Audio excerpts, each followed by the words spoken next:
Sick Harrison Price for Friday, the 4th of July, 2025, coming to you from the Nation Network studio, built by Arbor Lee here at the Historic Wall Center. And this show, a presentation of Bet365. Matt Sick Harrison alongside Blake Price, four-time Juno Award winner Mike Rogerson, hitting switches and conducting things. Summer. We still here. Yeah, exactly. It's free agency week, for heaven's sakes. I know. Love it. Love it. Love unwrapping the new toys, or in this case, this old toys, and, piecing it all together. Yeah. As NHL clubs take shape. And still some free agents out there, but for the most part, you're looking around now and teams are what they are. Mm-hmm. Except for the Vancouver Canucks. Brings us to our Whistler Golf Club poll question. With roughly $1.5 million in cap space, do you have confidence the Canucks will land a top two center this summer? You can vote yes, you can vote no. Do so at the Sick Harrison Price X and YouTube channels. And I have seen so much of this in the comments, replies, and on social media from Canucks fans. Hey, summer's not over. This isn't the team. They got the rest of the summer to go land that second-line center. And I'm of two minds there, Matt, because I have a deep-seated feeling in me that is, there's no way this group at this stage in their rotation, like they've been here a few years now. They've already churned through a coach, two really. Mm-hmm. There's no way they can look you guys, the fans, in the eye and say, here's our center group. Oh, I think they're starting to feather that nest with all the talk. Foot likes Hedel at second. He's comfortable with that. I hear They you. have backtracked off. More expensive not to. Rutherford's comments of 2 months ago. But herein lies the bigger problem, everybody. I think that's public feathering for the purposes of not looking desperate. Herein lies the bigger problem, and it's right there in the poll question. You have $1.5 million in cap space. It's a trade. It always was a trade, though, Matt.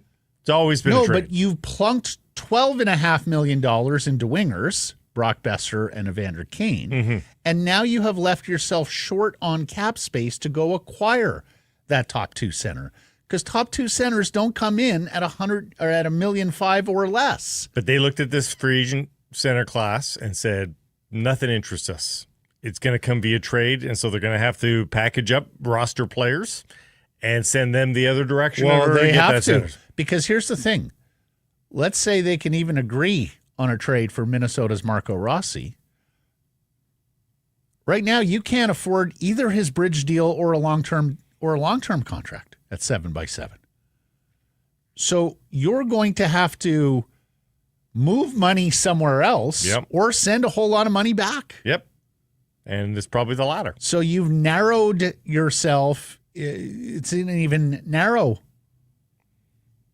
It's a more narrow corner. And you look that desperate, you balked yourself. Well, that's it. You look desperate because of the cap space thing. You look like you're in a pickle. So no teams are going to be out to bail you out. No.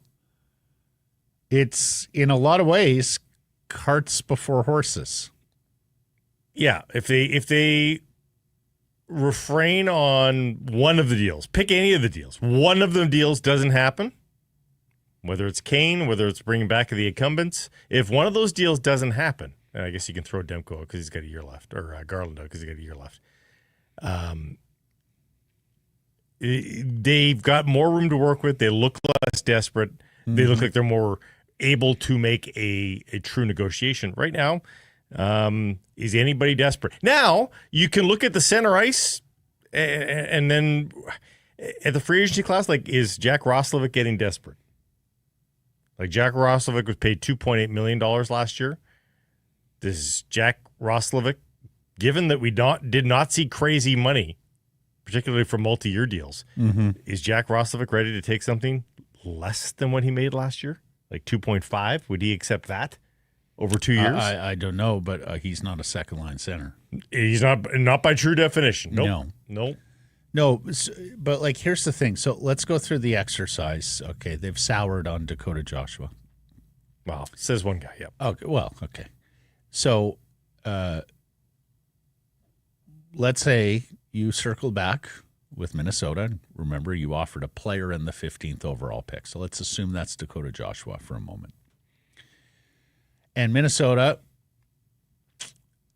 hasn't been able to sign Rossi yet, hasn't been able to trade Rossi. They're starting to get a little desperate too. And they go, okay, we'll take Joshua 15th and throw in another sweetener. Pick, prospect. You're talking about this is what was happening? No, I'm talking about if this going forward, if Minnesota goes, okay, we haven't been able to. Well, there's no 15th anymore. You mean Cootes or you just. Cootes, yeah. Sorry, Cootes. And Minnesota goes, no, okay, we like Cootes too. Joshua, Cootes, and send us another sweetener, a draft pick or a prospect, something that won't count against the cap. Well, that's all well and good. Minnesota would be willing to do that deal. But with your $1.5 million, and the 3.25 coming off the books with Dakota Joshua, still not there. That's still not enough to sign Marco Rossi. No, you need to send more salary. You need to tack on another salary. So now we're talking about a multiplayer NHL roster player trade to get the second line center. Yep. Which again brings me back to, are you going to have to make a painful decision with one of these defensemen? And in that case, it wouldn't even be Elias Pettersson because he's too cheap, right? I mean, I wouldn't be surprised if Filipino is one of the guys that they discussed sending the other way. And then you're comfortably there and then they've got a centerman back, right? Mm-hmm. But then you're really Needle and Cootes. Then your top end is done, but then you're really thin on your back end of your centers. Once again, yeah. But that's easier to find. I voted no on the poll question. I'm not even sure the front office has confidence they're going to be able to pull this off now. They might not be, but this is a front office that I think is always open. We're going to talk about aggression. Are you voting yes? I think I'm going to vote yes. I think that feels. Oh my God! And again, it's not really based on anything. It's not really based on anything other than I can't imagine that after what they have said, they show up to training camp like this. I can't imagine it. So I'm prepared for them to attempt a magic trick. Now, it may come at great cost. To use Rutherford's words against him here, or for him, however you want to view it. Mm-hmm. But yeah, if you're trading away multiple roster pieces, that's a great cost because it might fix your top end, but you all of a sudden have holes elsewhere. It's not a perfect solution here, but it's one that they probably feel like they need to make. Mm-hmm. The Daily Poll, agree to disagree. Well, there's no answer. There's no right answer right now. We won't know for 3 months. I disagree with your confidence level, I guess is what I'm saying. It's not super confident, to be clear. He's a tepid yes. A mild yes. I said it's based on nothing. There's no evidence other than their own words. You go to Chipotle and they ask you what kind of salsa you want. He's mild salsa. Usually hot, but not today. The Daily Poll question brought to you by the Arnold Palmer Design Whistler Golf Club. Now taking bookings for any time in the 2025 season, and those prime times are filling up fast. People are planning their summers. Whether you're golfing or just visiting Whistler, check out the patio at the Whistler Golf Club. Palmer's Gallery Bar and Grill that overlooks the 18th green. Splendid place to have some lunch, to have some breakfast, to watch some of the golf. Might even see some bears. Great burgers there. Awesome local craft brew. And if you do have a group of 12 or more planning a buddy's trip, workouting, tell them about your group. WhistlerGolf.com/groups. Our top story brought to you by Yellow Dog Brewing, Neighborhood Brewing, and Foolish Winery. And with so much happening this week, we haven't really drilled down on this, but Crease Crunch, Canucks looking to pedal the AHL playoff MVP, Arturs Shelovs, after re-signing or extending Thatcher Demco. Jim Rutherford was on Toronto radio this week. He loves his Toronto radio, huh? And says Shelovs is the odd man out and that this is a file they're going to have to deal with this summer. The problem is that Arturs Shelovs is waiver eligible. He can be claimed at the roster-setting deadline next season if you try and send him down to the farm. So, whatever team would be interested in trading for Artur Shilovs has to view him as a clear upgrade to their current backup goaltender. Otherwise, they're in the same dilemma as the Vancouver Canucks are with Shilovs' waiver eligibility. And so a backup goaltender and one that has a waiver problem, what's that worth? Tarasov went for what, a 4th-round pick, a 5th-round pick earlier this offseason with the Florida Panthers acquiring him from the Columbus Blue Jackets. You're probably looking for something like that, right? And there are a lot of teams. I mean, he's not expensive, right? That's not the issue. It's you don't need cap space to take on Artur Shilovs. Mm-hmm. Now, again, you have to be realistic in what you think is coming back the other way. Like, this isn't going to solve the second-line center conundrum here for the Vancouver Canucks unless it's part of the equation, which is possible. But there are teams around there that I think would absolutely see him as not only a capable backup, but a potential goaltender of the future if you don't like your depth in net. Mm-hmm. So, not impossible, but it's, you're dealing with a smaller pool of teams, certainly. Yeah. Because, you look around and there's a lot of teams that have $3 million, $2 million backups that, they're probably not willing to move on from those guys and be on the hook for those dollars. Yeah. I'm looking at the league at large depth charts in goal here, and I'm saying to myself, okay, how many of these teams are like, does Tampa think he's an upgrade? Philly added Vladar. Are they interested? Flora added Tarasov. Right. Montreal? Well, Dobes was terrific in relief this year, and they added Kakinen as well. So yeah, I don't know. Is Calgary now, because they've moved on? Are they going to go with this Russian kid that they signed? I mean, maybe Chicago. Pittsburgh. Yeah, I don't disagree that there are possibilities out there for a trade. I'm staring down the barrel of losing a guy who just took your farm team to a championship for a mid-round pick, and I just. What do you suggest there, though? Yeah. So the other issue here is that, Artie, with his comments post-Calder Cup during the celebration, seemed to think he had graduated from the AHL level. So do you, if you are able to slip him through waivers, you got an unhappy camper in the A? Keep it in mind. Does it really matter, because you're just going to have to deal with that? There's only one crease on.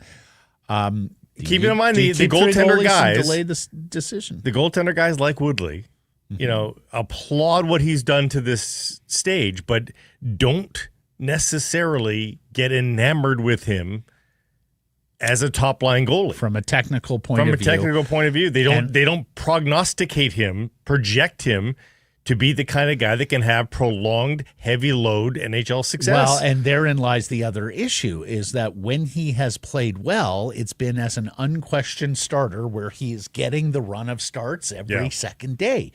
We saw that with the Canucks in the Stanley Cup playoffs last year. We saw that this year with the Abbotsford Canucks in the Calder Cup playoffs. We saw that with Latvia at the World Championships a couple of years ago. When he was thrust into the backup play every 2 weeks role, he failed miserably. So he looks right now like a guy who has to play to be at his best.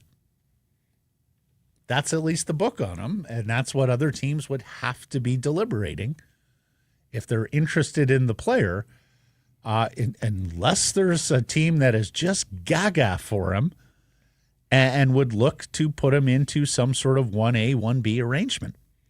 And I have more trouble finding that team. Well, even a team like San Jose, they've got a scarf, but a scarf is allowed to be put on waivers. So you can, for the purposes of opening night and such, get him down. Mm-hmm. And then are you willing to go to the wall that Alex Nedeljkovic can win you games? And a scarf is completely unproven still. He's got all the pedigree in the world, but he hasn't done it yet. At the NHL level, the save percentage is below 900. So that's a flood the position kind of move for San Jose, and they can stick handle the opening night with the Scaroff down in the minors. That's it. So, and remember, they're one of those teams that has the advantage that papering is really the same as the new rules now for them because their team is right there in their own backyard. That's right. San Jose Barracudas. Nope, I could see something like that. And Mike Greer is in the business of collecting young, promising players. And seeing what sticks, yeah. Yep. I mean, you'd have to be comfortable giving up potentially a starting goaltender to a division rival, but if you're fine with that, then you can forge forward. I think most people would be fine with that, yeah. Yep. Well, I mean, given what the Canucks options are going to be, I'm not sure division is going to enter the equation. And they've got two very good goaltenders. Like, you're not flipping a coin and going, okay, heads this guy. Like, you have two legit goalies. Here's the other thing I would say about that, though.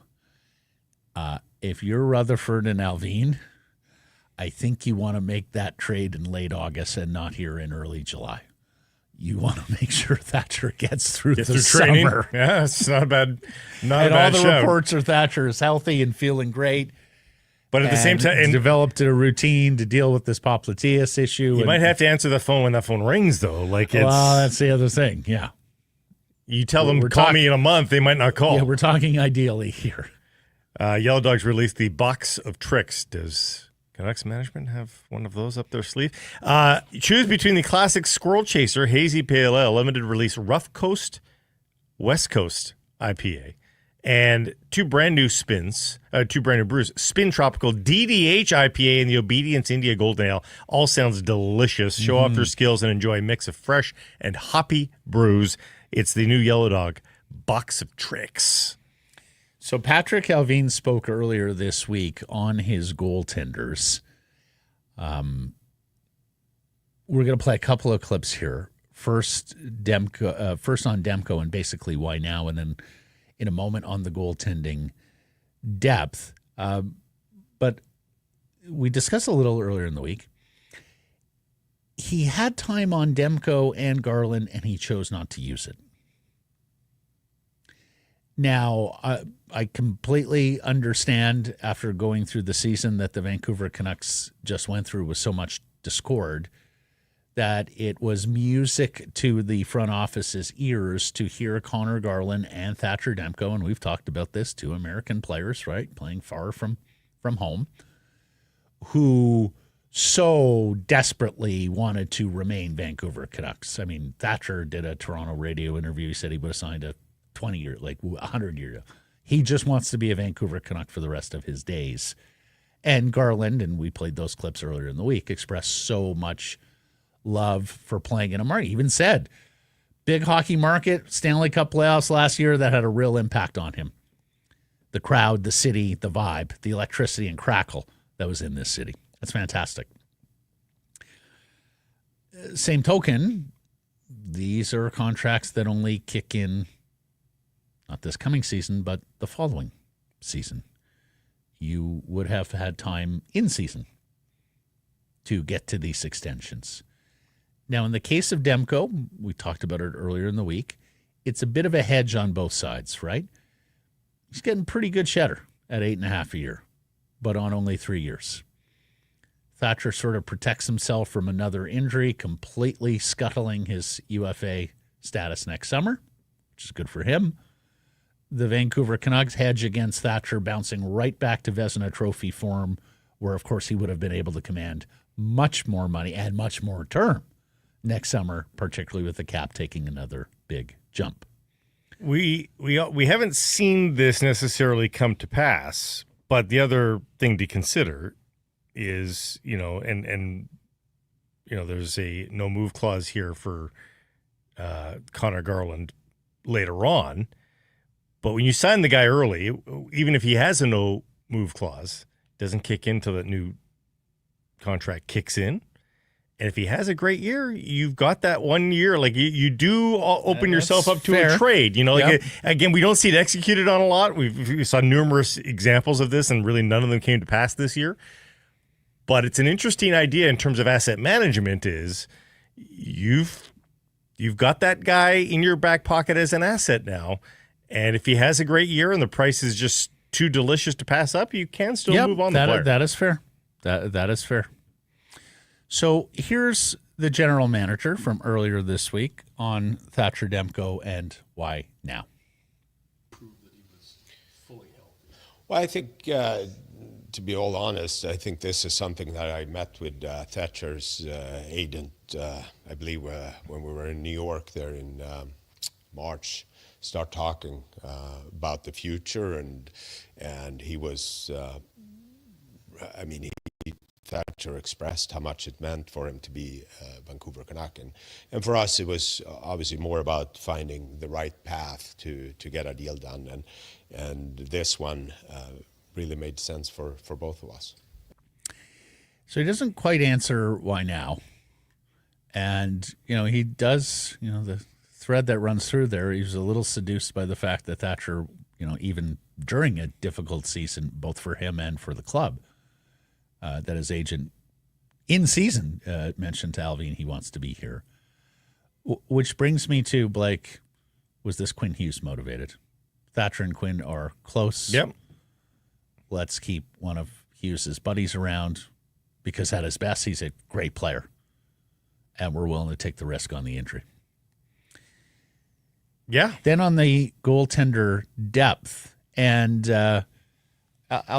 Alvin makes a pretty good case here. I thought this was one of his better answers from Tuesday, with regards to this collection of goaltenders that they have, not just the Demko-Lankinen 1-2 punch, which should be amongst the best tandems in the league, but Sheloff's down on the farm, and of course spending a second-round pick in this past draft on a goaltender. Here's Alvin on his goaltending depth. Well, with the schedule coming out here, you guys will see with the Olympics and how tight it is. It's going to be definitely be a challenge moving forward. 84 games. I think we have, in my opinion, the best goalie tandem in the league here. So I think this is definitely a strength of our team. You might have the best goaltending trio if you include Arturs. So how do you see that playing out? Because he would need waivers next year to go down, and I certainly think he, sounds like he thinks he's ready to move up from the AHL level. How do you manage three?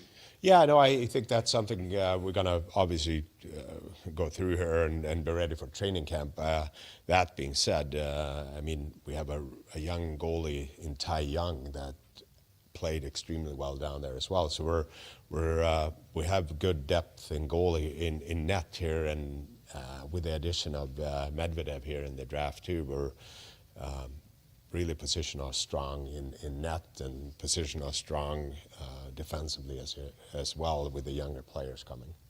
Skipped right on past the question, really.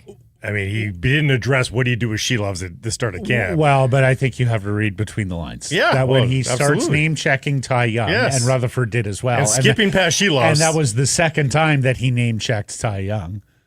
He wasn't as blunt about it as Rutherford. Odd man out. We'll have to deal with it this summer. But he's absolutely singing from the same hymn book in terms of they are looking to move Artur Shelovs. First part of the answer is the answer I quite liked. Lest we forget everybody, NHL players are going back to the Olympics. It's one of two things the players got in this CBA, along with no dress code. Mm-hmm. So the season, and we don't have the schedule yet. It will be out in about 10 days' time. But the NHL schedule will once again be stopping for a period of time in February. I guess we just had it with the Four Nations, although I do believe that this break could be longer. So it's a condensed schedule for this coming season, the final year of an 82-game regular season. Yep. And then you move to a regular season of 84 games going forward, right? Mm-hmm. And, of course, a preseason of only 4, and veterans are only playing in 2 of those. So the bottom line is you have more games, and you have more games in a crunched period of time this coming season. You're going to need 2 goaltenders. The Vancouver Canucks are positioned beautifully with the 2 goaltenders they have, and he felt strongly enough to call them the best goaltending tandem in the league. Well, I mean, when you have strengths, when you know you're behind the eight ball somewhere and you have strength somewhere, you're going to ballyhoo those strengths, right? Because focus on the shiny object here. Yeah, they do. They've got goaltending strength for whatever that's worth. I think it is a mediating factor. It should keep them in closer games. Mm-hmm. And hey, you know what? They were in a lot of close games last year, and they weren't able to make anything of that. Sheer, regression should tell you that they just get a couple more wins this coming year anyhow. Mm-hmm. But yeah, I mean, they're in pretty good shape organizationally, and one would normally get excited. Back 10, 15 years ago, you would have been excited about that. But the truth of the matter is, goaltender trades just don't pay dividends. Like, I got to do a battle with somebody on social media about this last week. That's the danger in drafting at Medvedev. And I said, my original tweet that started this debate was, they must love him because they don't need them. Yes. And if they love him, and they really do think he's the goaltender of the future, sure, then you draft that guy. But they didn't need him, and you don't draft goalies for the sake of asset management because they don't pay on the open market, right, like the rest of the positions do. No, and that is fair. What I would add is this is probably the last year they're going to have Ian Clark in the organization, and so why not take advantage of one of your best people and his blessing on a goal? Like if Ian Clark said, this guy, absolutely, then I support the pick anyways, but I would support it even more if I know this was fully an Ian Clark design. I know David Quadrelli has reported that this was a Clark-blessed move. Mm-hmm. It's too bad we're talking about a day where this organization's going to lose Ian Clark, but I think that's what it's coming to with his demotion last year. Look, good problem to have. The Vancouver Canucks NHL crease right now looks very good, could be elite if we're healthy and properly rested. And the future looks promising as well, with right now she loves Tolopilo, Young, and Medvedev all on the come. Koskinvo as well. And how about PJ yesterday telling us stake in the ground? Medvedev will be the goalie of the future. So all of that, I think, bodes well for the Canucks from the defensive goal prevention side of the equation. As for the offense, I got to say, Blake, and I know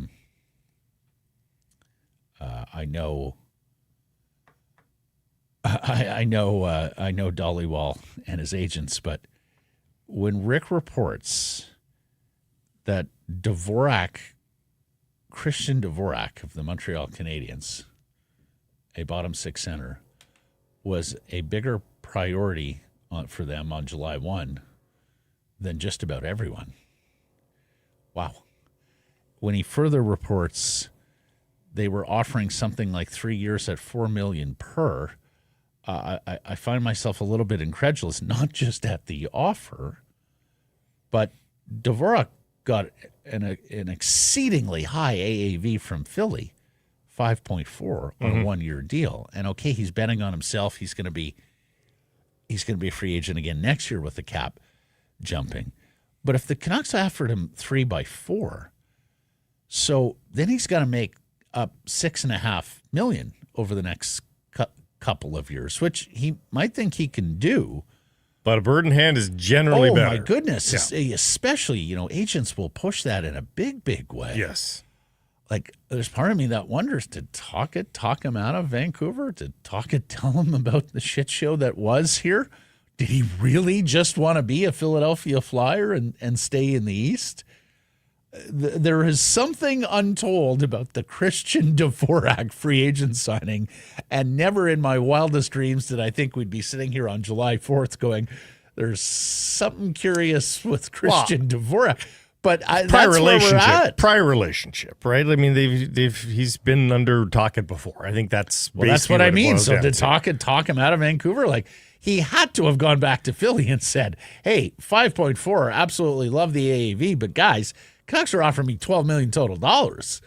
his best years in the You NHL. got to give me a second year, or you've got to get me closer to 12.4. His best years in the NHL have emphatically been under Rick Tocchet, a 37 and a 38-point year, 18 goals for Dvorak. I think he just went to what he thought would work best for him, and then bet on himself. He's got the most out of me before. If he does again, then I'll really hit pay dirt next year. And hey, 5.4 is way too high. Like, you shouldn't be paying Christian Dvorak 5.4. So he did well for 1 year. Like, it's just it's only 1 year. We got people in the chat wondering about Dakota Joshua at center. I know he had cameoed at center earlier in his career. He's been, exclusively a winger for the Vancouver Canucks. Don't see it. I think you'd Is be that a more desperate? Yeah, I think you'd be more likely to see, if you're looking desperate. Sassy Carlson even has played more center recently than Joshua.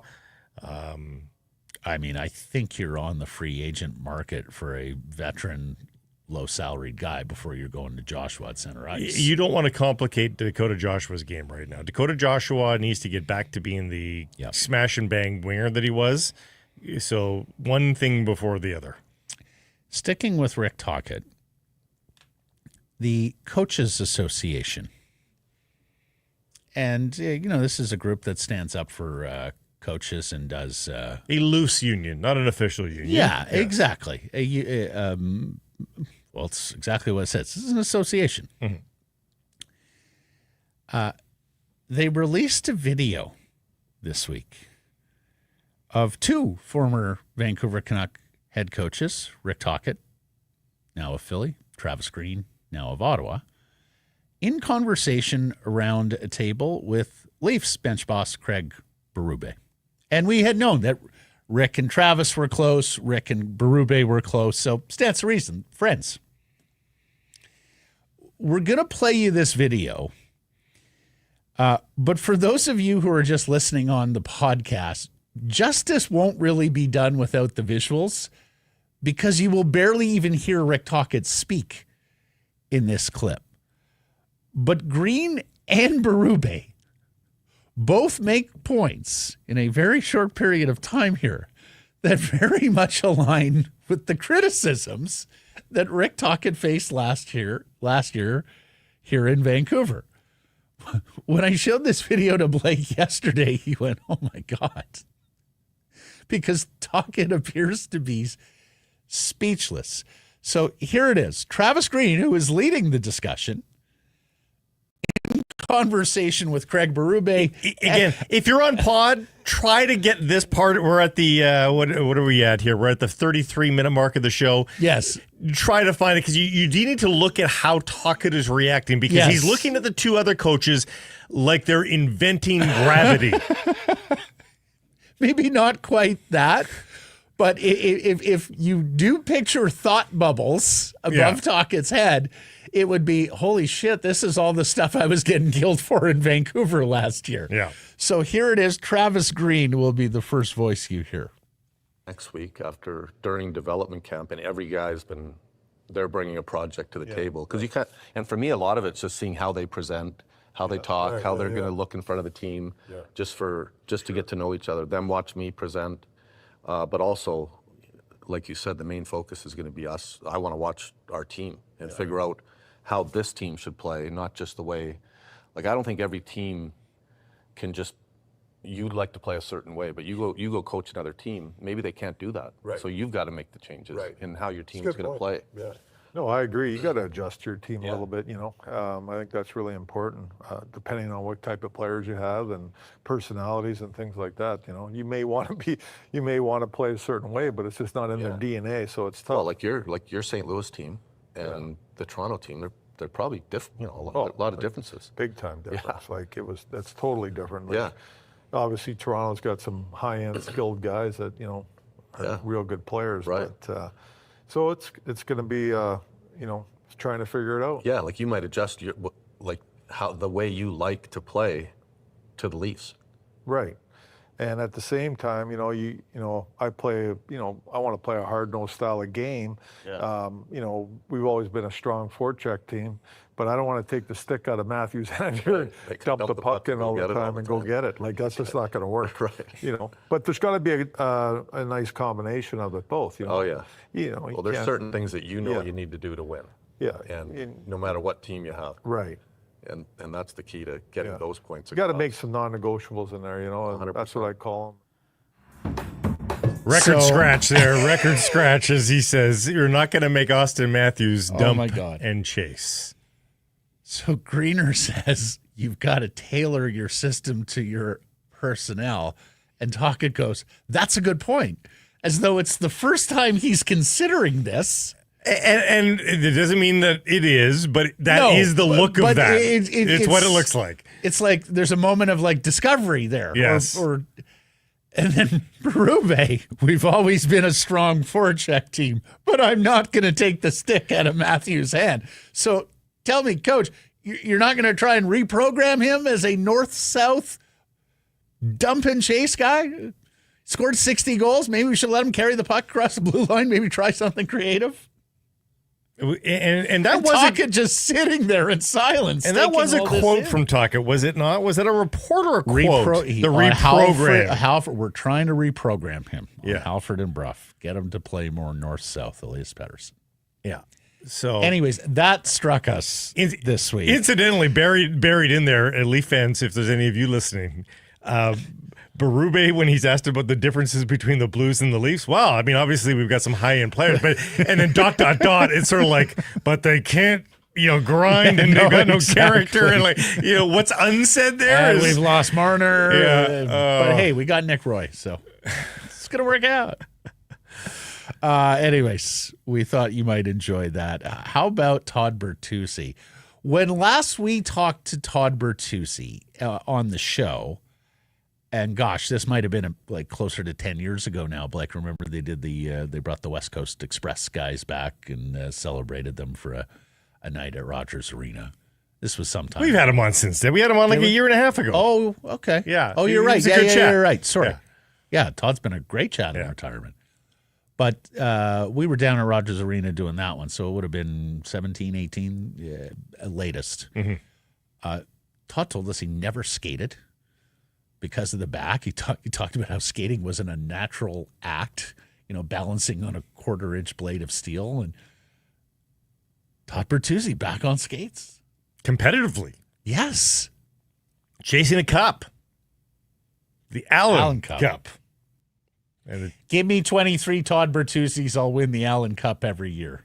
Can you, he's lighter, obviously, than he was in his playing days. It's what happens. They atrophy a little bit, but still, I would guess he adds a few pounds, knowing that he's playing these games. And I don't want to be like and a lot of them are semi-pros from years gone by. Like, they're very capable players at that level. I still don't want Todd Bertuzzi bearing down on me, bad back and all. Can you imagine being on the opposition? Oh, who are we up against? Oh, this team. Who do they have? Well, they got Todd Bertuzzi. Excuse me? Yeah.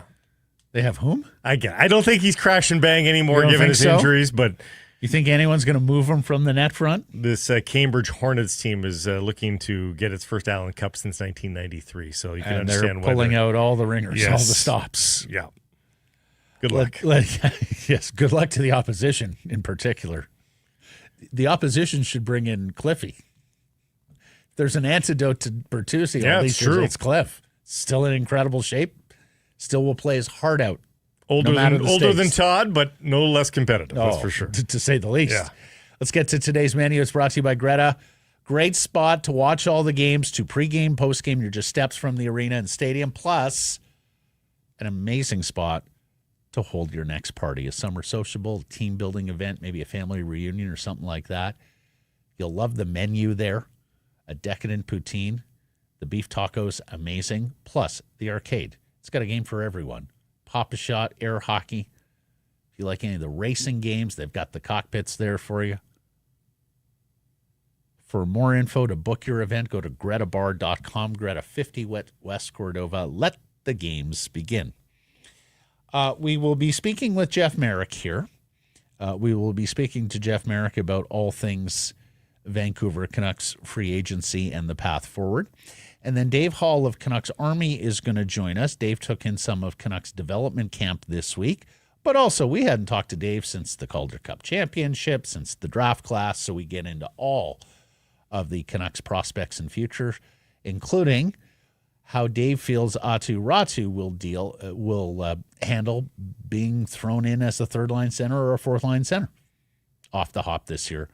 Because as of right now, he's going to play one of those spots with the 25-26 Vancouver Canucks. All that is coming up. Get to the Lions. Whitecaps, big games ahead for them this weekend, plus a hell of a week to be a Blue Jay fan. And we'll just deal with this now. He wasn't really known as a Whitecap. Demir Krylak announced his retirement today. Good luck to him going forward. We never got to see real Demir Krylak. Right. He was past the terrific point. MLS player over his career, but yes. Knee surgeries slowed him down. Twilight here in Vancouver, to say the least. All right. Time for our Bet365 bets of the day. Blake, got another one yesterday. We're on a roll here. Yeah. Riding the Blue Jays. I looked at the Jays again today, but a wise baseball gambler once told me, if you bet the team, let's say you bet the first game of the series and you win it, be done for that series. Wait till the next series, right? Because there's a good chance, there's a pretty fair chance that the best teams in baseball, they're only going to be swept a few times all season, right? So when you get your win, just, don't get greedy. Put it away. Broke that rule yesterday. I'm not going back to the Jays today. Plus they're minus 150 with Lauer on the mound. And I know Lauer's been good, but, get through the league a couple of times as a new young pitcher. Sometimes the book gets out on you. So I looked at the Lions game, but I don't love the value there either. BC's a 2.5-point underdog. I'm going to want that field goal or field goal plus to take them on the road against Montreal. It's a very good Alouettes team, even if they're missing their starting quarterback. So I'm going to F1. Storybook ending to the British Grand Prix last year as Lewis Hamilton drove his tail off to claim an upset victory before the delight of 164,000 fans at Silverstone, a former RAF bomber station, which has been turned into one of the great racetracks the world over. I would love a repeat for Sir Lewis, but I'm getting Oscar Piastri at plus 200 here before qualifying, and that's great value on the best driver with the best team, Piastri McLaren, to win the British Grand Prix plus 200. On this July 4th, 2025, celebrating the 250th of the great states of the Union. Presented without comment. Can you bet on the next president? Presented without comment in Sunday's Gold Cup final. Mexico. Viva Mexico. plus 150. And may it be large and grand. Vamos. Yes, absolutely. El Tree, we love you. We have never loved you more, El Tree. This segment of presentation of Bet365, whatever your bet, it's never ordinary at Bet365. Download the app, get in on the game, use code NATION when doing so. Must be 19 or older. Please play responsibly. Jeff Merrick coming up next.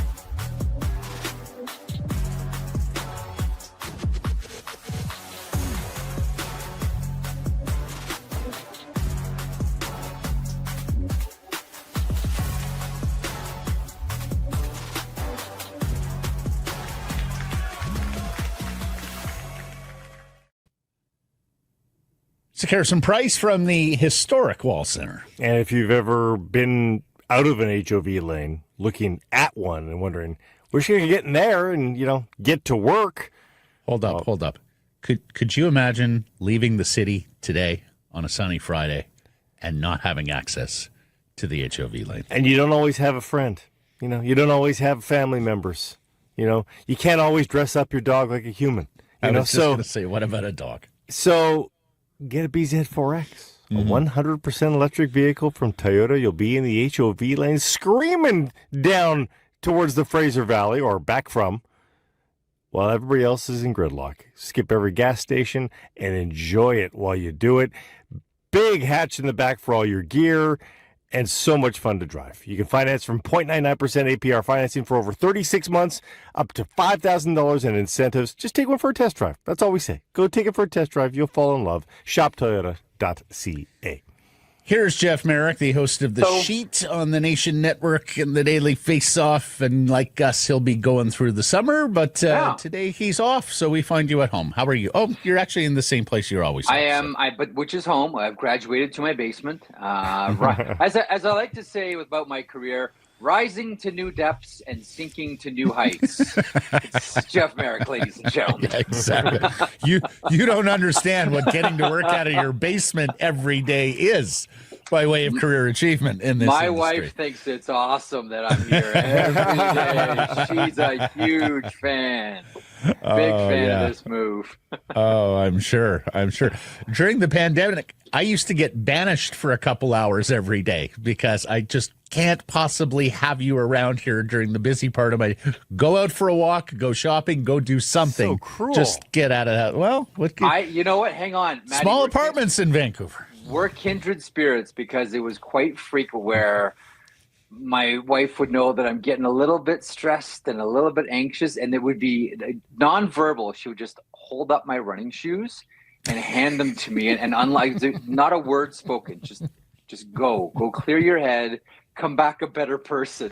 Because right now, nobody wants to deal with you. That's brilliant. That's true. Brilliant. Oh, that is nonverbal communication. Yes. Yeah. When you've got that, you've got a special relationship. Yes, like Brock Boeser and the Vancouver Canucks. How about this heartwarming story? We love him, and he just can't quit us. Yeah, a little bit surprising, I suppose, in a really nice way. Like the one thing about this contract, you know what this contract sort of reminded me of in some ways, and it may seem like a stretch here, but let me know what you guys think about this. It kind of reminds me of what Dallas is going to go through, and I'm sure they've already started with Jason Robertson. And that is not just committing to a player, but committing long-term to a player where skating is an issue. It's one thing to commit to a player who is on the slower side of the spectrum for a couple of years, that's fine. But when the skating really does fall off, man, it falls off fast. And unless you're a team like the Florida Panthers, who aren't the quickest of foot, the fleetest of foot in the NHL, if you don't have other ways to compensate for it, man, contracts can look pretty bad pretty fast. And Dallas has already gone through it with long-term deals on players where skating is an issue. And I think that might be one of the issues with the Jason Robertson negotiation. But that was kind of the first thing that I thought of here. It's a feel-good story. The fans love them. You want them. I get it. You looked out, both sides looked over the edge, didn't like what they saw, and both came back. My only concern is committing money and committing terms specifically to someone that's not an elite skater. And that's fair, Jeff. The other side of this equation, and the one I'd love your take on, is what did you make of their pivot? Because they were all in on a second-line center, weren't able to make a trade. We know the free agent crop wasn't strong, and so they just decided to sink that money into another right winger. Let the center thing dangle into the summer. What did you make of their pivot? Well, I mean, the pivot is a quick one, as we saw when it became pretty obvious for the Vancouver Canucks that they weren't going to be able to pick up a center here. They went back to the idea of let's load up on the wings, and if you believe in positionless hockey. And that's where this whole sport is going eventually here, outside of faceoffs. What do centers really mean? Not that I think Brock Boeser is that type of creative player off the wing, but nonetheless, like, look, if you can't get the center, bank as many goals as possible. That's what I thought. Like, look, the center market is tough. We all saw what Dvorak got with the Philadelphia Flyers, albeit on a 1-year term. And that further goes back to my point about don't commit term to players that aren't fast, fleet of foot. But it made sense to me from that point of view. If you can't get a center and you're concerned about production, get a guy where you're going to be able to say, okay, you know what, we're going to get 25 goals here, or we're going to get 30 goals here, and then move on. It does get tougher now for Vancouver, because now you're not going to get anything asset free. Now whatever you get is gonna cost you. You guys have documented that here on the show. So this is where Rutherford and Alvin have to get creative to try to plug this hole. But a Richmond men's leaguer is not going to work in between two NHL wingers either, right? Like you need somebody that is capable of moving that puck around to them. So, Well, here's the problem. Like there's two kinds of things that you do in free agency. I'll go back to something that Eric Tulsky told the podcast. I can't remember which podcast it was. Oh, the Expected by Whom podcast last summer. He said something that's really stuck with me. And every time I watch Tulsky do anything, I always think about this one statement that he made. He said, you have to think to yourself, are we improving our team, or are we just filling holes? Are we just filling spots here, or are we actively trying to make our team better? And he talked about, the players that walked away and how he could have re-signed them. But then he would say to himself, like, am I actually making this team better? Or am I just saying, this guy fills this hole, this guy fills this spot, so we're going to bring him back? And it's kind of become, I don't know, rightly or wrongly, whenever I look at, acquisitions, either free agent or trade or waivers for that matter, I always think of that statement. Are they trying to just fill a hole, or are they trying to make their team better? And in a lot of situations, picture, Jeff, I'm finding that Vancouver is filling holes. But and that's the thing, is that they don't see the world like Eric Tulsky does, and they also have the pressure from above as well. So if it was pretty clear, hey, we're not going to go bother filling the center ice hole, we're not going to chase down Pius Suter because we don't want to block what we think we can do next summer, or what we think we can do during the season, and we can get the center that we really, really want. Instead, it just feels like they're trying to be better than they would without committing whatever action they're thinking about committing, and it just it seems short-sighted. It looks like a team that is just trying to be incrementally better rather than being a lot better, which is where they need to be. They're trying, but I mean, at the same time too, you have to be, as we've seen, you have to be creative, and you have to be ready to try to swing for the fence. Like, have a look at like what Tulsky's been able to do here. And again, I'm just using him because he's the obvious example with the Nikolai Ehlers signing and the Keandre Miller trade. Like, I know that Carolina has a reputation of being very cost efficient, which is giving maybe the word cheap a soft landing. I get it, but that comes right from the owner, right? That comes right from Tom Dundon. Value on everything, and happy to let people walk if he feels that they're asking for too much money or too much term. That doesn't matter. It could be their play-by-play guy, as we saw. It could be, it could be our first pairing defenseman. Doesn't matter. Happy to let them walk. The thing about Tulsky is, and this is where, you're never. There's a great old baseball saying about Dominican baseball players. Nobody walks off the island, right? Nobody walks. I got on base. Nobody walks off the island. You hit to get off the island. And that's where you have to have a stiff spine and swing for the fences. Mikko Rantanen was a swing for the fence. It didn't work, but they were still able to turn that into a major positive.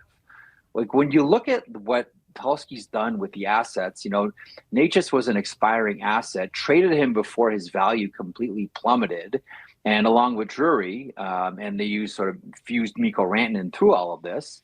They picked up Logan Stankoven, they picked up Taylor Hall. Now they've used part of that to get Keandre Miller, and they've used some of the cap space that they saved in that trade to sign Nikolai Ehlers.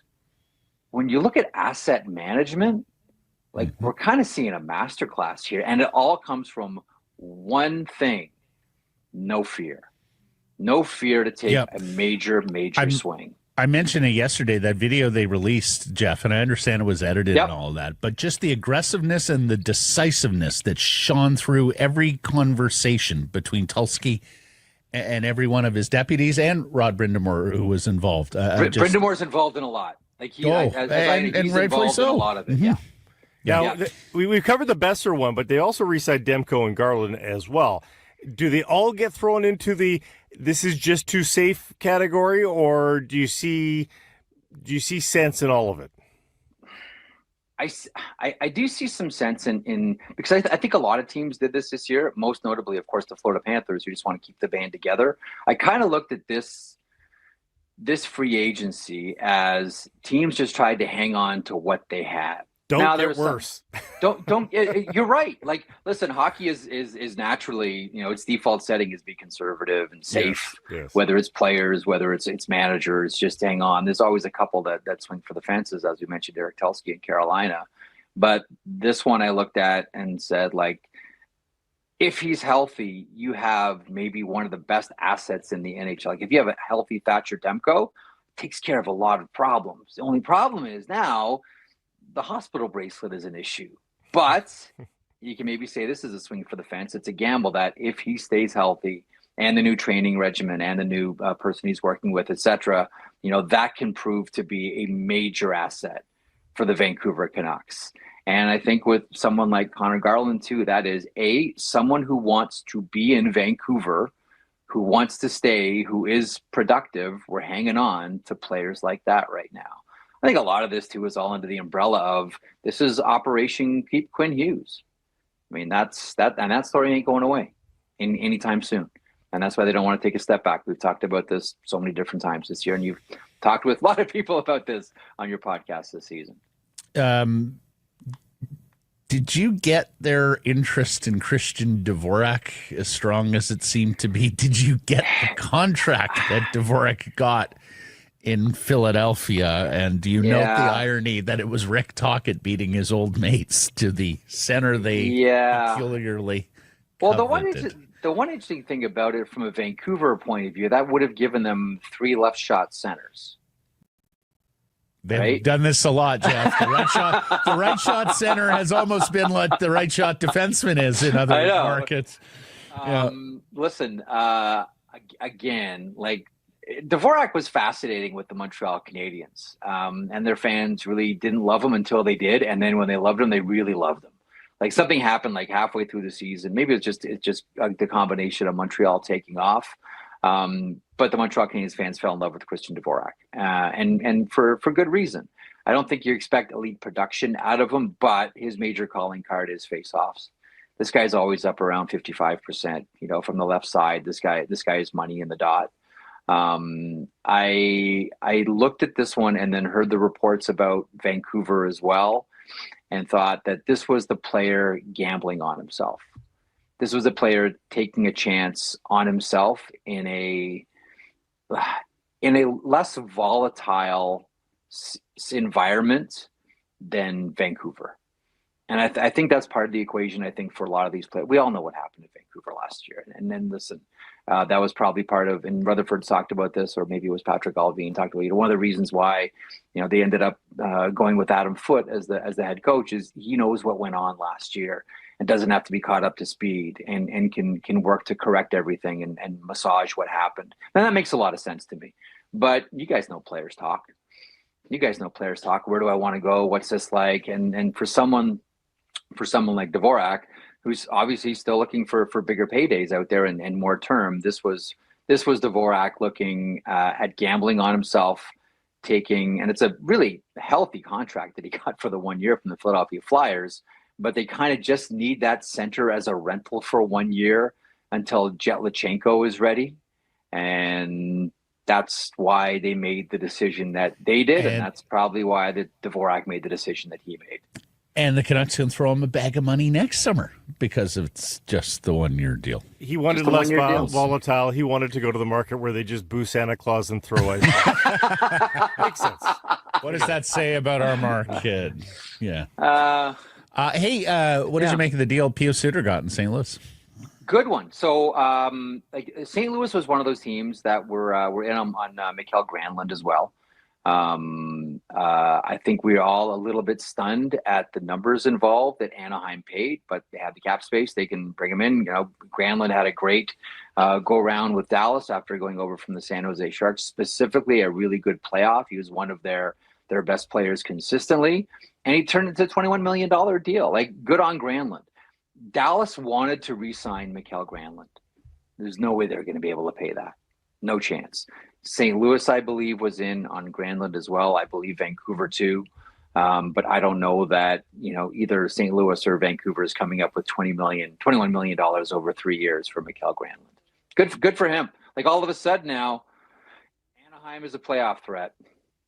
Anaheim's a threat to make the playoffs. And the one thing that I do want, like, I've been wondering about this since the 48 hours after the free agent window opened. What do you think is going to have the bigger impact next year? The free agents that have signed with their teams, or the various new coaches that have been hired? Like, because we're talking about how conservative everything has been and safe and hold on to your own.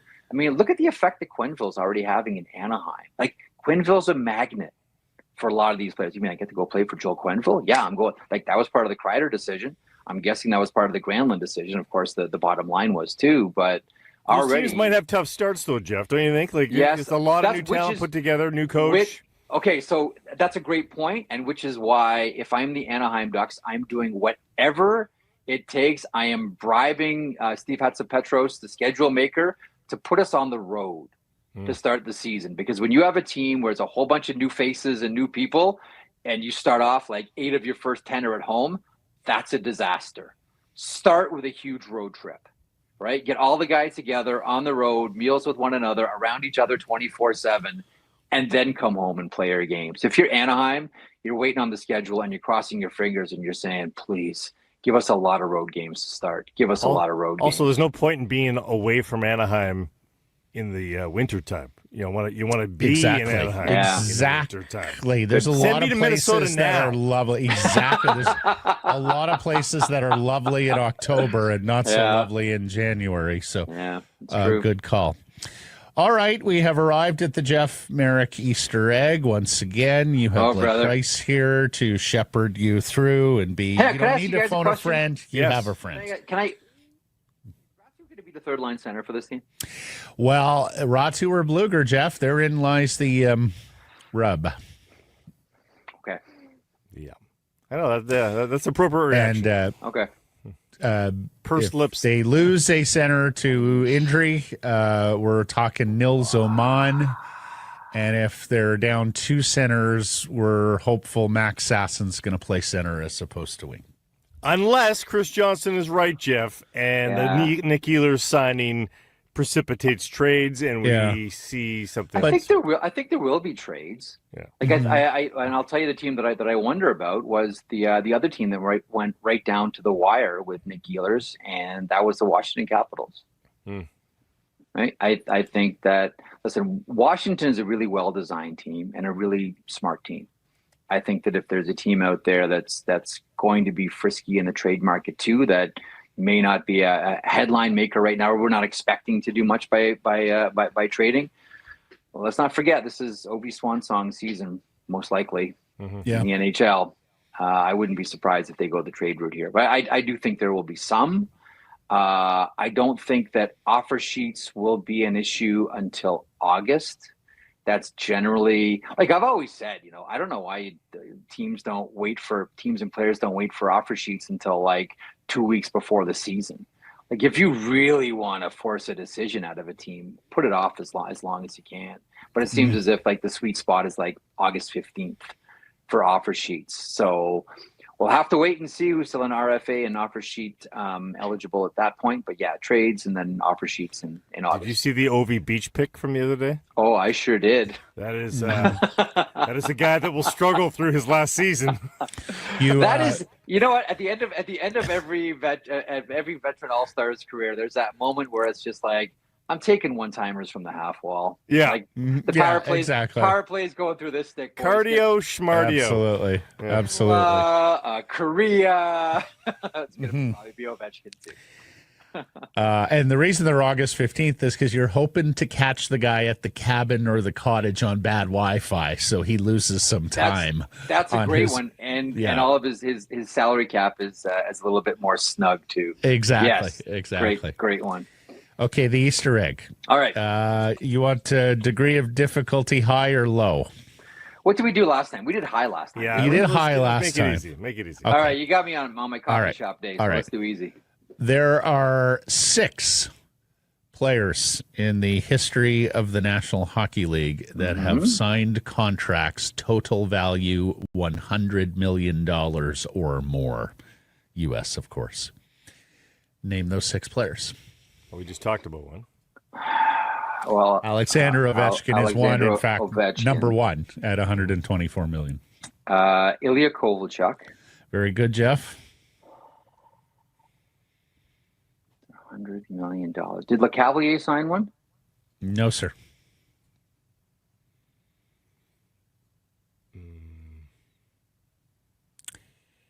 Three active players, one retired defenseman. Chris Pronger? Yeah. That's what I mean. No. No. Not Pronger, eh? Lidstrom? No.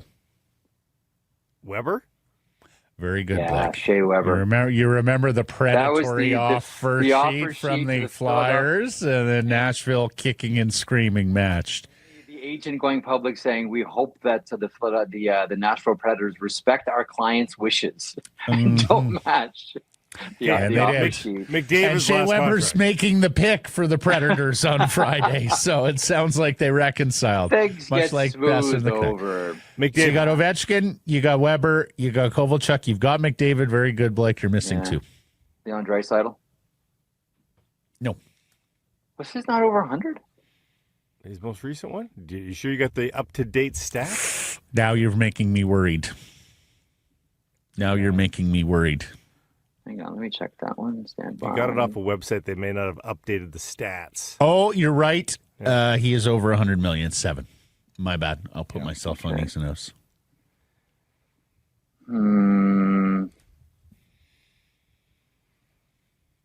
Patrick Kane? No. No. Crosby and McKinnon. McKinnon. Yeah. I'm surprised Crosby got there at 8.7. It was a 12-year deal, I 12-year think, like deal. back in the when you could do those. That's the other thing. Most of these contracts are from yesterday. Like, it's crazy. Cap goes up huge. Teams flush with cap space. Now, granted, you can only do 8 years max term now. And look, $100 million is going to be harder to reach in the future with only Yes. 7-year max term lengths. So, yeah. At some point this summer, and maybe when it becomes sort of official, we can all see it. I'm waiting for someone to tell me what the players got outside of they don't have to wear suits to games in the CBA. Oh, been the had the concept same Like, it is- conversation this week with someone, Jeff. Wait a second. They got no dress code and international participation, and they gave up all of that? It has become an even more restrictive CBA, even more tough to maneuver. You know, I'll tell you, I talked to one person who is a veteran of the lockout wars, right? It's like 94, 2004, who texted me. He was on vacation and he said, "Am I looking at this the right way here?" And I'm like, yeah, like we're all a little bit stunned. We'll see when the full final document comes out here, because right now it seems like heavily tilted the owner's way. And he says, this is the first CBA done on ChatGPT. like, oh, that's a really, really good line. But again, like, it's become more restrictive. It's more tilted towards the owner's side of things. And you know what I really do wonder?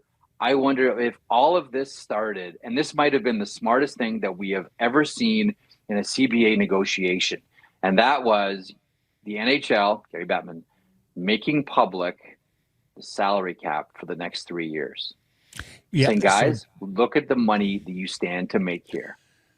Now, don't Jeff, fight us on anything else. Don't fight us. I think you can argue that this was Gary Bettman's savviest hour, and I think you can also argue that he took a rookie on the other side to the woodshed. He gave them international competition early, right, in a spirit of, okay, we're in this together, partnership. He then gave them the huge salary cap jumps over the next 3 years. And I think Marty Walsh sized up his membership and went, holy shit, these guys really just want to play hockey. There is zero appetite for any kind of interruption amongst my members. Let's just go and get a deal done. And 84 competitive games with just 2 preseason games, that probably raises your HRR. I'm sure there are teams that will raise their season ticket prices because of that, because we're giving you 2 more competitive games. Well, one more, but yes, one more there. Yeah. It's stunning. I'm very curious about the final document here when it comes out, because Matt, I'm with you. I think this was some smooth operating by the commissioner, and he's right now in his phase of writing his legacy. Yep. And this peacetime CBA is going to be a big one. Yeah. As somebody said to me, Gary learned his lesson on this thing, and sometimes making it adversarial, stake in the ground early, my side, your side, is the wrong approach. This one needed a friendlier, softer, gentler approach, and the commissioner he's been messaging sunshine and roses forever, right? He has been. Our league never been. Well, okay, so the great part about that strategy, Blake, is if he's promoting sunshine and lollipops and rainbows and all that, and it does go south in the negotiation, who does everybody look at? That's right. The bad guys, the players. Because we thought it was going swimmingly, and then they double. Gary kept saying it's great, no outstanding issues. But I mean, we could talk about, compare that to 2004, 2005. What was the line that they kept using? Treadmill to obscurity or financial ruin or something like that. Thinking back to my old sayings from 204, 205 lockout. Yeah. But honestly, this was you got to really hand it to him. Like this was like, rob the bank and don't have to wear a mask. Kumbaya. Well done. Kumbaya. Well, of course, they also back then argued competitive imbalance as the bankrupt Ottawa Senators were marching towards a President's Trophy. But hey, don't let the facts get in the way of a good public presentation. That's true. The smaller markets can't compete. Wait a second. Buffalo and Ottawa are 2 of the best teams in the league, and they're about to be bankrupt. Yeah, look at Alfredson and Hossa and Heatley and Spezza and Phillips and Chara and Redden and Hasek and who is that? Oh, that Detroit Red Wings, the New York Rangers? No, the Ottawa Senators. Yeah, that's right.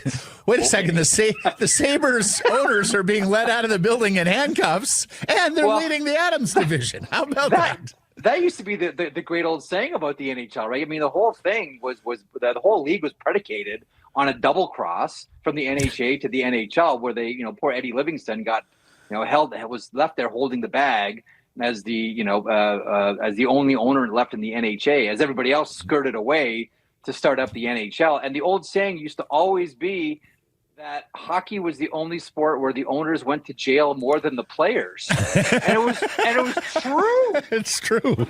Lasted for a while. It's true. Boots, Spanos, Del Biagio. It's the original owner of the Vancouver Canucks went to jail shortly after establishing the NHL Canucks. It's the damnedest thing. All right, we're out of time. Enjoy your weekend. Thank you as always. Good one, fellas. Good fun. So here's some price from the historic Wall Center.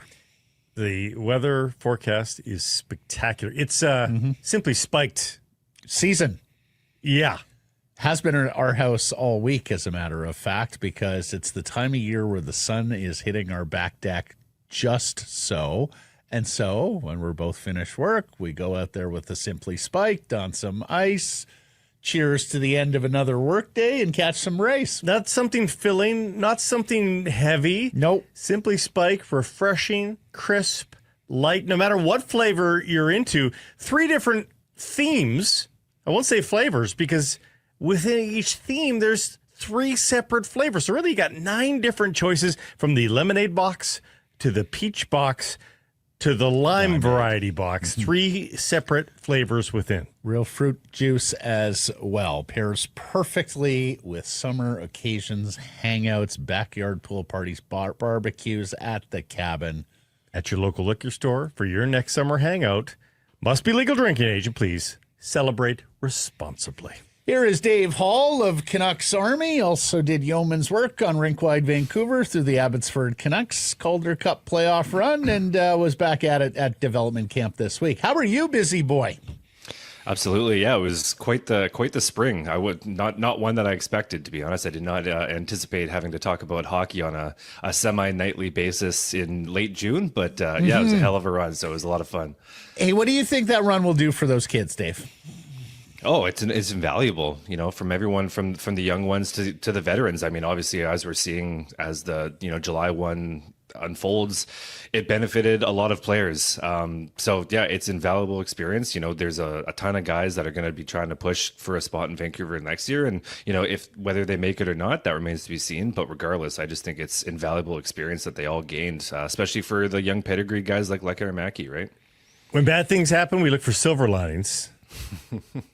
In this case, what do we call it? The coal lining is that it's a really short summer, and these are guys that are developing, looking to change things. They want to have big summers, and not all of them play every single game, which you can paint that as good and bad all at the same time as well.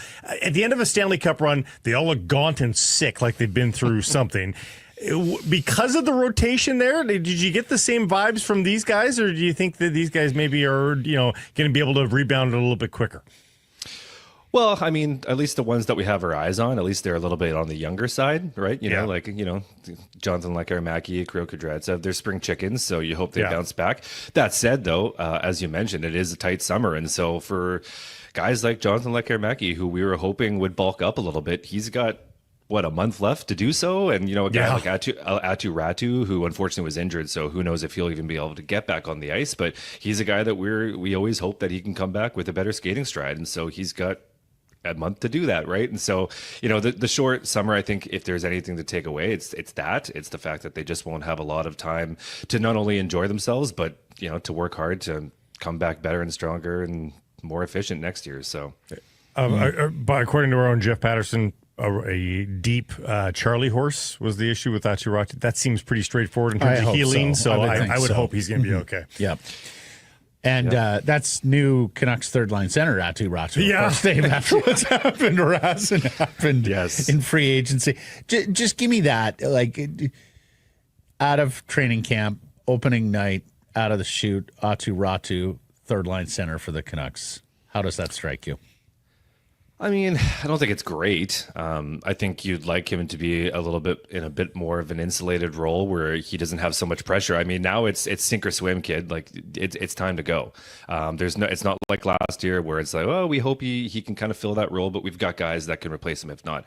It's kind of Atu Ratu's spot, barring any moves, in the next 2 months, which is definitely a possibility, I suppose. But it's all eyes are going to be on him, and I just think it's a lot to ask for a kid that has been good, but let's be honest, he hasn't been able to stick yet. And so while he showed some promise at the end of the season or throughout the entire year in Abbotsford, really, there's still a lot to be said about a lot to in need of his game to be able to stick. And so I think a fourth line role is fine. I just a third line role, that's some significant minutes for a kid who still hasn't been able to stick at a permanent spot yet. So I mean, I think it'll be hard and penalty killing too, right? Because Suter was a penalty killer as well. I think the third and fourth line guys is going to be pretty hard to discern which is which. It might be. Deployment might be a slight difference, but in terms of quality, I don't know that we're going to be able to discern. And I also think that a coach like Adam Foote may just have the veteran Teddy Bluger playing third line center minutes early in the year. You concur, Dave? Yeah, that's kind of what I'm thinking. And for the benefit of the player, right? Like I said, that's a lot of pressure to be putting on him. Maybe he gets there pretty quick. Maybe I'm wrong, and maybe he just has a big month and a half of summer here and comes back guns a-blazing. It could happen. We know he's a face-off ace, so that's a nice thing. As you mentioned, he does kill penalties, so there's a lot going for him in terms of being able to stick that role. It's just a lot of pressure to put on a kid because like I said, it's not a we hope this will work. It's kind of a we need you to work out, kids. So Yeah. Moving on to development camp, our friend Patrick Johnson yesterday put a stake in the ground, said, mark my words, Alexei Medvedev will be the goaltender of the future. And both Patrick Alvin and Jim Rutherford have seemingly gone out of their way to praise Ty Young, the former Prince George Cougar goaltender who began his professional career in the Canucks organization last year. We were talking off air about a crease crunch here that's going on in the Canucks system below Demco and Lankinen. Talk to me about Young and these young goaltenders. Yeah, I mean, what an interesting development, no pun intended, for Ty Young. This time last year at development camp, if you would have told me that he would go on not only to play pro, but to be a Kalamazoo standout and Abbotsford, a guy pushing up Abbotsford all in 1 year, and now to be name dropped on a few different occasions by upper management, I just wouldn't have called it this time last year. So it's been one hell of a come up for him, and deservedly so. He really surprised me as someone who got taken over by a 16-year-old goaltender in Prince George, and ultimately didn't really have a full landing spot last summer. And so he came in. He was one of the best dominant goalies in the ECHL, which is a pretty. That's a pretty standard come up for the young goalies now. A lot of goalies are developing through the ECHL. And then, he looked no worse for wear in Abbotsford. So I think he's definitely, he makes for an interesting logjam, but I think it's a good problem to have, right? Like this thing, Medvedev comes in, but all these guys have a few years apart from each other. So, it's a nice kind of trajectory that you could look at, right? You got Demco and Lankinen for now. We'll see what happens with RD Seelovs, but then you got a guy like Ty Young pushing up, and right behind him is Koskinvuo, and then right behind them 7 years later is Medvedev. So I think it's a nice train to have. It's just going to be interesting in the short term with what happens with guys like Tolopilo and Young and Koskinvuo. So you still only have one net per ice surface, correct? Yeah, exactly. I mean, well, you have two on a practice sheet, Blake, and that's where the heavy lifting is done at this level. Just a couple of bits of context on Ty Young. Dave mentioned he lost his job to a 16-year-old. It was Joshua Ravensbergen, though, a first-round pick this past Friday of the San Jose Sharks from North Vancouver. But the flip side is, like, the way they're talking about him. Guys, he played 11 AHL games. 11 AHL games. But he had an above 900 save percentage, and in the ECHL where he played 22 games, 926. I will give him that. But wow, there is a lot of praise going for. They must love his practice habits. There's not a lot of 20-year-old goalies in pro. There's not. Go ahead, Dave. No, it's true. Well, and it's I've got from good sources, like Kalamazoo or the Vancouver Canucks system is one of the lone systems where, a guy like Ian Clark will actually go down to Kalamazoo and work with the goalies, right? Like there's not a lot of coaching being done at the ECHL level. So the Canucks do have that benefit, for a guy like this year, it's going to be Koskinvuo who's going to get that chance in Kalamazoo to kind of develop with some of their coaches. So, it's by far one of the better systems in the league, just in terms of being able to get some, high-end coaching there. So. Yeah, I want to get back to a couple of the other kids at development camp, but first I want you on the draft of last week. What did you make of Braden Cootes in the first round at 15th overall? I loved it. I've been beating his drum for a couple weeks now. For me, like, yes, I know that the way that it worked out, it turns out that there was some meat on the table with a guy like Victor Eklund. He's obviously an offensive dynamo who, smaller, but could also, he could bring an offensive punch. So yes, you might have left a little bit of offensive meat on the bone there, but at the same time, with a guy like Braden Cootes, you're getting a player who's, nothing's a guarantee, but if there was any guarantees to play NHL games, it's as a guy like Braden Cootes, right? Like he steps up in every single level that he's played in. He's the youngest captain in the WHL. He's not only that, he's led Team Canada as a captain. So just character-wise, he's just a guy that just continues to bring it off ice and, just brings up his entire locker room. So we've tackled Cootes and Medvedev. We'll put everybody else into the same salad bowl here. Does anybody stand out? Anybody catch your eye? Yeah, you know what? A guy like Wilson Bjork, who, admittedly, he was the one draftee of the class that I wasn't too sure on. I've watched a bunch of tape, and I'm pretty intrigued. Like he's a slight frame, but he has jam in his game. He loves to dig on pucks. He's a good forward checker. He's got some excellent hands. Playing with his brother in the J20, they went 1 and 2 in point scoring in the league. Yes, Wilson is an overager at that point. He's a 19-year-old playing, but he's committed to the Colorado College. So we'll get a chance to kind of see him in the North American style ice in just a few short months here. Which he told me yesterday that he just played the small ice for the first time last month, so it's a little bit new to him. But he was a fun kid off the ice. He had some really fun one-liners, and he told me that or he told us, sorry, he's a center in most games, but when he's playing with his brother, he's a left wing.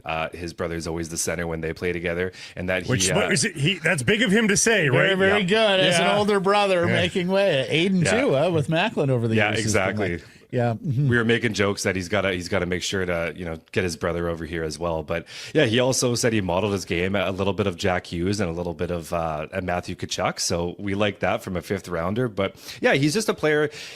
You can see in the scrimmage that he's pretty poised with the puck. Like, he knows what he wants to do with it. He's definitely got to fill out a bit. He's super raw. So, I'm not saying he's going to come in here and, be the next, the second coming of, whoever, but he is an intriguing player. And now that he's going to Colorado College, it's going to be an interesting, he's someone that I'm definitely going to be watching with the Hawkeye this year. Excellent. The Dave Hall Hawkeye, he's important when you get the Dave Hall Hawkeye. Does size matter after all? Because size was on display at the development camp. Safonov, Vilmer Alriksson, who won the Battle of the Beef. Yeah.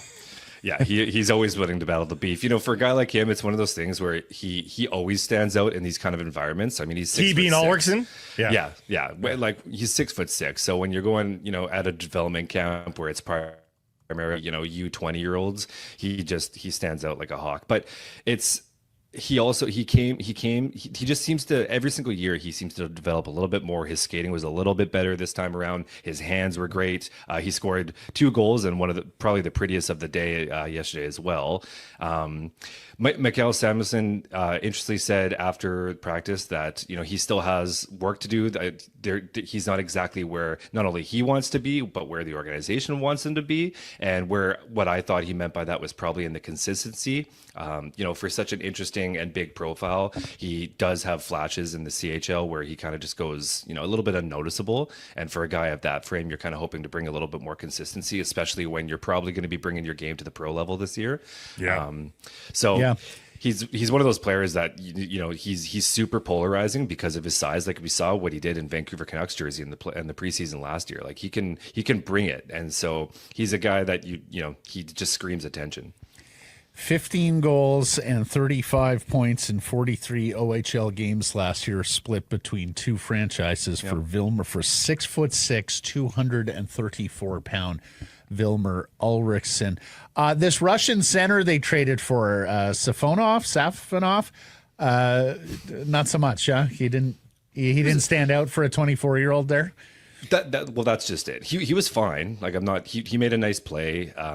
But and granted, it is just one scrimmage. It is just one day of development camp. It's really not the end of the world. But at the same time, yes, he's 24 years old and he's 6'5", and he's played how many years of professional hockey at the highest level in Russia. So I was expecting to be a little bit wowed, and he was fine, and that's just what it was. He was fine. I thought earlier, unfortunately, I had to miss the first day of camp, but apparently he was dominating in the face-off circle, which again, he's a full-grown man. I'm hoping he does. So that is there's something to be said about that. But I just thought I was left wanting a little bit more from a 24-year-old. Sure.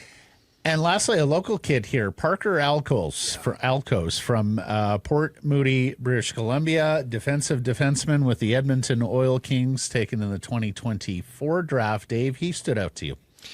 Yeah, he's just like, if he can bulk up a little bit, he's got there's something there. He's 6'3", he skates like the wind, and just yesterday among defensemen, he was probably my standout. He's very composed with the puck.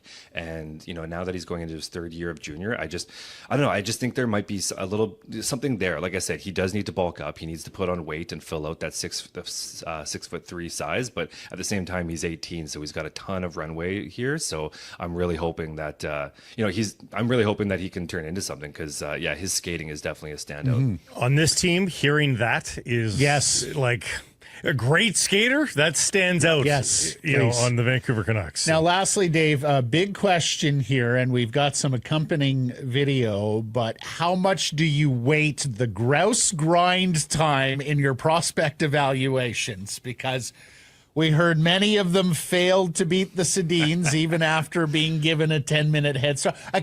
One or two did. It's not like they were all subpar. They're looking pretty beaten. Mm-hmm. Yeah, well, I believe Braden Cootes was one of them. I believe he did beat the Sedins, and I love his quote after. He says he just, I can't feel anything right now, so it's fantastic. I don't know who the other one was, but I think I saw it might have been Kieran Dervin. The third round pick. That would be I'm nice. kind of assuming here, but I wouldn't be shocked because he also dominated the combine numbers. He was one of the better of all the rankings. He was one of the better players there. This is for Blake, who was intrigued on this earlier in the week. The no arm jump at the combine. Have you seen this in practice? Like, it's got to look awfully odd. No, the arm jump. I haven't seen it in the flesh. I can't wait to. We're gonna do it here. We're gonna duct tape our arms to our sides. And Blake has another special project for you, Dave. And by the way, we did not see Dave Hall on the grouse grind. No. Okay. And you won't. He skipped that day. No, it was Arms Day, I guess, for Dave. Yes. Blake noted in the CHL import draft there was a 7-foot. Oh, to Brantford. 290 or 80 pound Russian who was taken. This is like the world's tallest hockey player ever, then, I'm guessing, right? It's amazing. And the best part about it is right before that, they took the polar opposite in Adam Biniak, a 5'7" forward. And then so they just, they went polar opposites with it. He can carry him in. Exactly. Schwarzenegger, DeVito. Yeah, exactly. It works.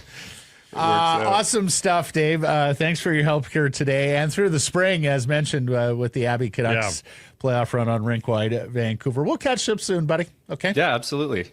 Have a great summer, guys. Secure some price from the Historic Wall Center. If you have your tickets to the big game, why not make it a full experience? Make a staycation out of it. Stay downtown here at the Historic Wall Center. Call 604-331-1000. Ask for the Secure some price rate. Some blackout date supply based on availability. Jays complete the sweep and C's walk it off. What a fantastic night for baseball fans. The Blue Jays move into, or as Buck Martinez would call them, the Blue Jays move into first place alone by beating the New York Yankees, completing the first ever 4-game sweep of the Yankees in Toronto. And Blake, how about this? Wow. They have 9 remaining games before the All-Star break. They host the Los Angeles Angels, who are 500, and then are at the White Sox and Athletics. Combined record of those teams, 107 and 155. So this is go time for the Blue Jays. Do not take foot off the pedal. Exactly. Yeah. C's commit a costly error in the 9th. They allow Everett to tie it, force extras, then walk it off on a bases-loaded single by Jay Harry in the 10th. Awesome moment in the 3rd inning last night at Nat Bailey. C's rallying. Arjun Namala plates 2 with a single. Then Eddie Micheletti, the right fielder, comes up, and the crowd starts chanting his name, Eddie. Big crowd last night at the Nat. A lot of kids, right? Kids are out of school now, so tons of kids. He gets brushed off the plate. The umpire calls it a strike, and now the crowd further gets behind their boy, Eddie. He singles, scores another run, and I'm not sure what I enjoyed more in that moment.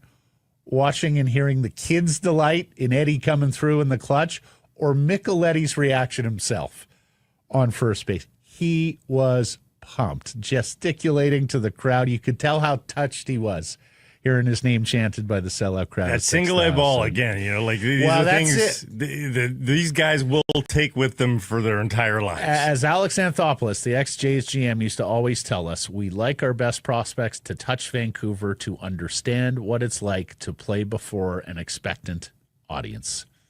That's part of development. C's on the road now in Everett this weekend. The All-Star break coming up here too. So return home Friday, July 18th for a Fortis Nooner at the Nat. 2 of the last 3 games have sold out here, everybody. So as we always say, plan your day at the Nat in advance. You got a lot more kids going now that school is out, and that means mom and dad is probably driving to the ballpark. So get there early if you want stadium parking. And if you do see a crowd at the main entrance there, almost always quieter at the left field and right field entrances. So make yourself take those availabilities when you can. Tickets 604-872-5232 or CanadiansBaseball.com. Whitecaps tonight in LA against the 1-win Galaxy. That's correct. 1 win in 20 matches. Got to get it. This is the sitter, proverbial. Vancouver could get back into first place in the MLS West with a win. That's pending San Diego's game versus Houston tomorrow, but of course the Caps have a game in hand. So this will, by the end of tonight, they'll be even with games played. So that'll be your most accurate look. Right. You can watch this game on TSN. This is part of the package of Canadian team games on TSN. Caps missing 8 players to injury, suspension, or international duty. Galaxy missing just the 2. Home Wednesday versus Valor FC at BC Place for the second leg of the Canadian Championship tie, knotted 2-2. I know you were poking around tie-breaking procedures there. Is road goals a thing? Because they have 2 of them. Road goals is no longer a thing. Oh, no. No. Yeah. So what you're telling me is They got to go win the game. Boy, don't leave things We're to talking chance. extra time, or do we go straight to penalty? I think it might be straight. Straight, yeah.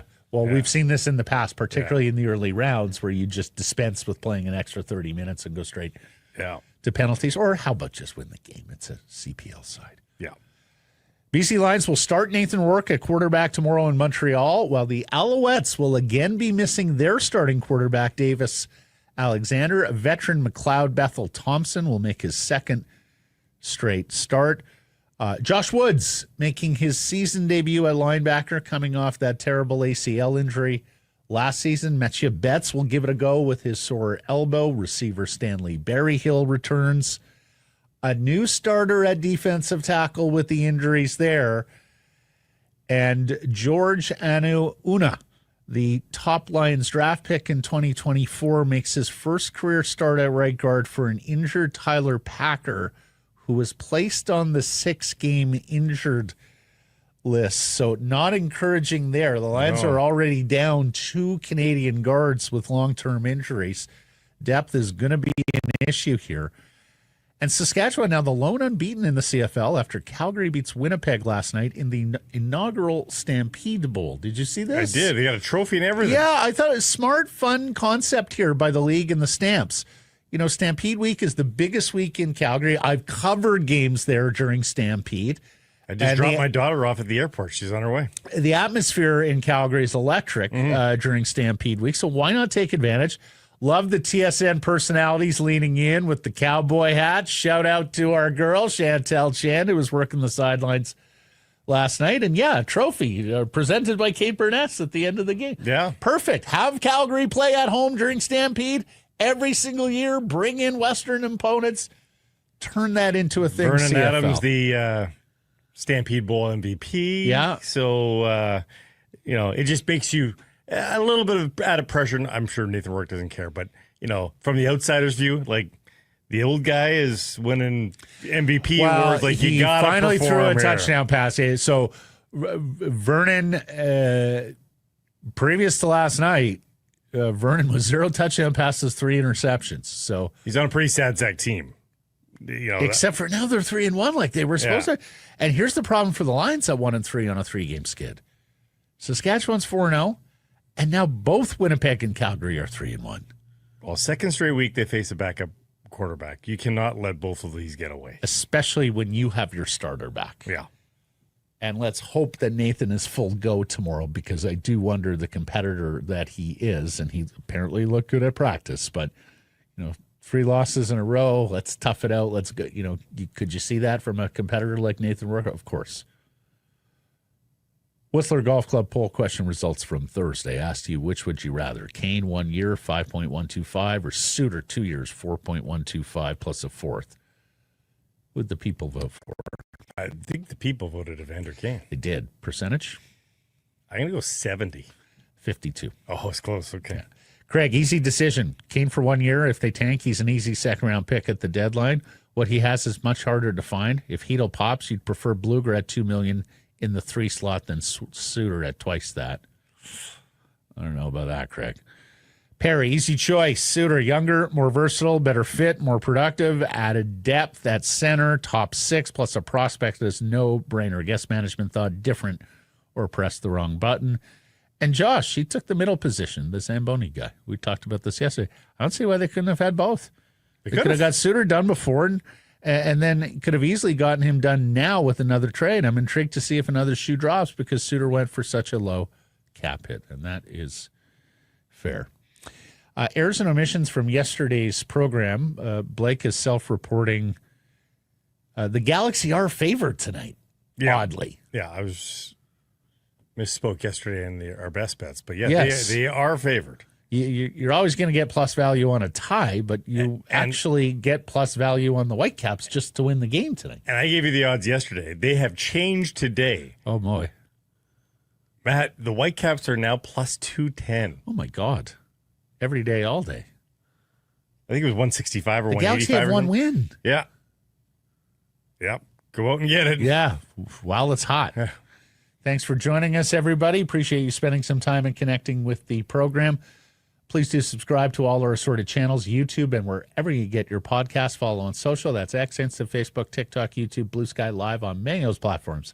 Noon Pacific time, weekdays. And, of course, support the community sponsors you hear us telling you about. Have a great weekend. Keep it local.